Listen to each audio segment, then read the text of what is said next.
How toppers right their answers.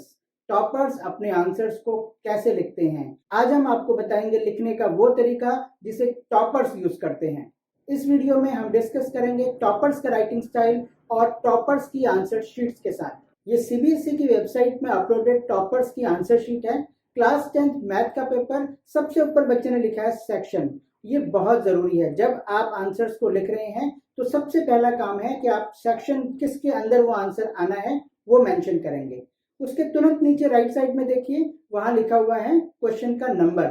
और question का number लिखने से पहले एक लाइन आपको स्पेशल उस तरफ दिखती है और ऐसी एक लाइन आपको राइट साइड में दिखती है। इस तरह की लाइंस ड्रॉ करके आप मार्जिन के अंदर आप हर क्वेश्चन को जिसे स्टार्ट कर रहे हैं उसका नंबर डालेंगे। और ऐसा नहीं है कि क्वेश्चन को सीधे लिख दिया गया है। इस स्क्रीन पर आप देखिए, जहां पर क्वेश्चन के अंदर वो नए स्टेप में मूव हो रहे हैं वहां पर उन्होंने स्पेशली मेंशन किया है कि हम नए स्टेप में मूव हो रहे हैं। इससे क्लियर है कि बच्चे ने जो ऊपर आपको आंसर को समझाने की कोशिश की है उसमें अगला स्टेप क्या होगा वो बच्चे ने यहाँ मेंशन किया है। इसके बाद नीचे देखिए एडिंग ए एंड बी, और फिर लास्ट में आंसर जो भी आया उसको ब्रैकेट में हाईलाइट करते हुए मेंशन किया है। ये बहुत जरूरी है। एग्जामिनर को बिल्कुल भी आंसर ढूंढने में परेशानी नहीं होनी चाहिए और बड़े आराम से एग्जामिनर आपके क्वेश्चंस के सारे स्टेप्स को देखता है और फाइनली आंसर भी उसको बड़े आराम से मिल जाता है। तो ये टॉपर्स के लिखने का तरीका है। ये हिंदी का पेपर है और इसमें भी जो पहले हमने बात बताई थी कि सबसे पहले खंड मेंशन किया गया है। खंड के साथ साथ आप देखेंगे मार्जिन में उन्होंने किस तरीके से पॉइंट्स को मेंशन किया है। सारे पॉइंट्स यहाँ पर ऊपर से नीचे तक आप देखिए, हर पॉइंट को इन्होंने यहाँ पर मेंशन किया है। कौन सा क्वेश्चन नंबर है, उसका सब पार्ट क्या है, यहाँ पर ये सब कुछ मेंशन किया गया है। और सबसे महत्वपूर्ण बात कि एक क्वेश्चन के खत्म होने के बाद जब दूसरा क्वेश्चन स्टार्ट हो रहा है, आप देख रहे हैं यहाँ पर गैप आपको दिख रहा है। पहला क्वेश्चन उसके बाद दूसरा क्वेश्चन और इन दोनों के बीच में गैप है। अगर आपको एक्स्ट्रा पेजेस चाहिए तो सीबीएसई आपको प्रोवाइड करती है। तो पेजेस की चिंता मत कीजिए, जहां तक हो सकता है, जहां जरूरी है, हर क्वेश्चन के बीच में आपको गैप रखना है और थोड़ा खुला खुला लिखना है। बिल्कुल सटा करके बहुत पास पास लिखने से एग्जामिनर को उन्हें पढ़ने में परेशानी हो सकती है। हिंदी का जो ये स्क्रीनशॉट हमने आपको दिखाया है, इससे ये चीज सीखी जा सकती है कि टॉपर्स हिंदी के पेपर को किस तरीके से लिख रहे हैं। अब इस स्क्रीन पर भी आप देख सकते हैं, उसने क्वेश्चन को लिखा है, उदाहरण को अलग लाइन पर लिखा है, उसके बाद जगह छोड़ी है और फिर उन दो उदाहरणों को लिखने के बाद फिर गैप दिया गया है, क्योंकि वहां पर हम कुछ नई चीजों को ऐड कर रहे हैं। यानी जब आप पैराग्राफ चेंज कर रहे हैं तब भी आपको बीच में स्पेस देना है। ये क्लास 12th का क्वेश्चन पेपर है और इस क्वेश्चन पेपर में भी आप देख रहे हैं कि बच्चे ने कॉन्सेप्ट्स को किस तरीके से एक्सप्लेन किया है। और स्पेशली जब वो केमिकल रिएक्शंस और इक्वेशंस को दिखा रहा है तो उसने अलग से उसको मेंशन किया है। बहुत अच्छे से स्पेस छोड़ करके एक एक शब्द को दूर दूर लिख करके और क्लैरिटी से उस चीज को लिखा गया है। ये टॉपर से आपको सीखना है कि जब भी आप अपनी कॉपी में आंसर्स को लिख रहे हैं तो वो क्लैरिटी वहां पर दिखनी चाहिए। इस एग्जाम्पल में बच्चे ने सब पार्ट्स को सॉल्व किया। जो क्वेश्चन नंबर 8 है उसमें 4 या 5 सब पार्ट्स हैं और सबको एक साथ सॉल्व किया है। तो आप भी कोशिश करेंगे कि वो सीक्वेंसिंग मैनेज करनी है कि अगर वो 4 या 5 सब पार्ट्स हैं किसी क्वेश्चन के तो वो सब एक साथ एक ही जगह पर आप सॉल्व करें और अच्छे से मेंशन करें कि ये ए है, ये बी है, ये सी है, ये डी है, जिस तरीके की यहाँ पर इस बच्चे ने किया है।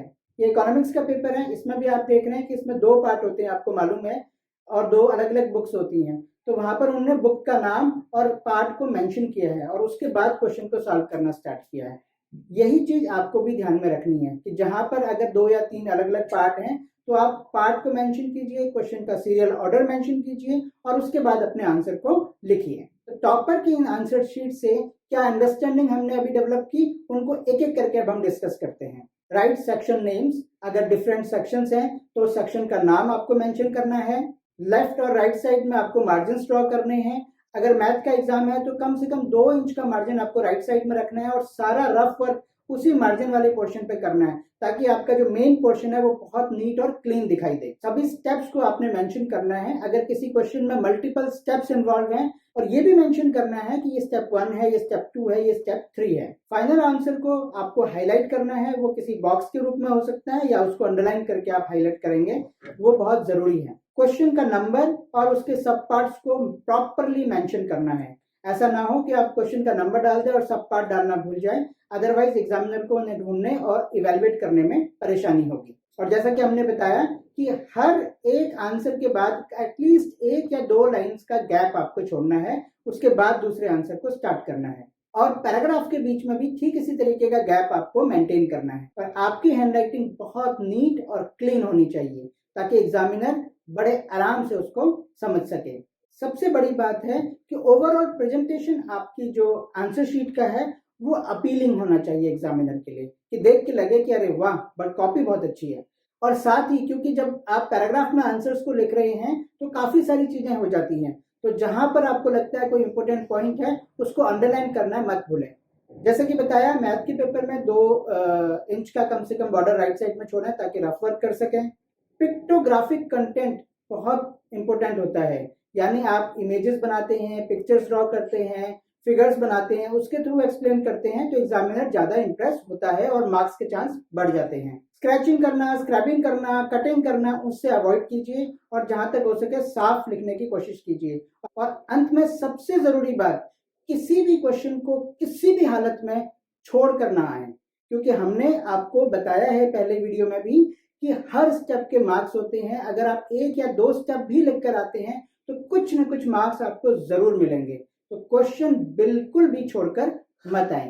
तो ये था बोर्ड पेपर्स में 100% मार्क्स लाने का टॉपर्स का तरीका। आई होप ये वीडियो आपको बहुत अच्छा लगा होगा। इसी तरीके के और वीडियोस देखने के लिए आप माई सीबीएसई गाइड का चैनल सब्सक्राइब कर सकते हैं और इसे अपने फ्रेंड्स के साथ शेयर करना मत भूलिए। Thank you.